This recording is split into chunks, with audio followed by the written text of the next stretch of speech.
আমরা বাকিরা হচ্ছে যে দাঁড়াই দিতেছি, তারা নাকি পুলিশ। তো পুলিশ হলে কি মনুষ্যত্ব কোথায় চলে যায়? আর সেই পুলিশদেরকে যারা হচ্ছে হুকুম করে, যারা উপরে গদিতে বসে আছে, তারা কি আমারে বলেন?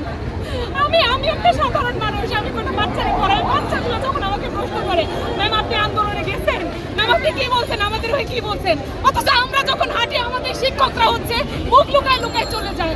সেই শিক্ষকদের ক্লাস হচ্ছে পরবর্তী প্রজন্ম কেমনে করবে? ধুধু ছিটাই আপনাদের এই মনুষ্যত্বের উপরে, আপনাদের নাটক, সিনেমা, গান, কবিতা, অমুক তমুক, শিল্প চর্চা সবকিছুর উপরে ঠিক।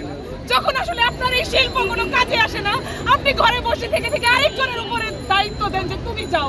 সেফ জোনে যখন আমি থাকতে পারবো আমি যাব। আমাদের কোনো কিছুর দরকার নাই, একটু মানুষগুলোরে বাঁচতে দেন। এইভাবে করে মায়ের না, যা চাই আমরা সেটা আমাদের দেন। কারণ হচ্ছে এই চাওয়াটার জায়গায় আপনি নিয়ে আসছেন আমাদেরকে। আমরা কিন্তু প্রথমে এরকম লাঠি হাতে দাঁড়াই নাই। সব মায়েরা কিন্তু বাইরে বের হয় নাই শুরুতে, এখন মায়েরা বের হয়, ভাইয়েরা বের হয়, বোনেরা বের হয়। আপনি ভাষাটা বুঝেন নাই। আমাদের ভাষা মানুষের ভাষা, মানুষ এই ভাষায় কথা বলে, এই ভাষায় কাঁদে, এই ভাষায় ঘুমায়।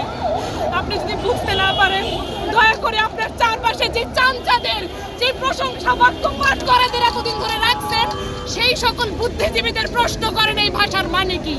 যদি এই ভাষার মানে না বোঝেন, আপনি আমাদের কাছে আসেন। আমরা কাঁদতে কাঁদতে, আমাদের কাছে কোনো অস্ত্র নাই, আমরা কোনো অস্ত্র চিনি না।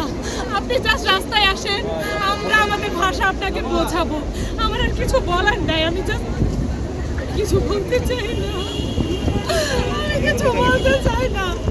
আমার ভাই আছে, আমি যখন দেখি আমার কষ্ট লাগে। আমার মা আছে, কোনো মা যখন সন্তান হারায় কাঁদে, আমার কষ্ট লাগে। আমি শারীরিকভাবে অসুস্থ, কিন্তু আজকে এখানে আমি আসছি, আমার মনে হয়েছে যে না, ওই সকল মা বোন, ওদের কাছে যে আপনারা সাংবাদিকরা, আপনারা তো মানুষ চিনে চিনে যান, আপনারা ওই সকল মা বোনদের কাছে গেলে হয়তো তাদের ভাষা নাও বুঝতে পারেন, কিন্তু আমি পারি না। আমি এখানে ওই মায়ের, ওই বোনের, ওই ভাইয়ের, ওই শিক্ষকের, ওই ছাত্রের, যেই শিক্ষকদের গায়ে আক্রমণ করা হয়, যেই ছাত্রদের গায়ে আক্রমণ, সবার হয়ে বলতেছি, প্লিজ আপনি আমাদের কথা শোনেন। এরকম করেন না, এরকম করে লিডার হওয়া যায় না, এরকম করে কোনো দেশের নেতা হওয়া যায় না। আমরা আপনার কথা শুনি না।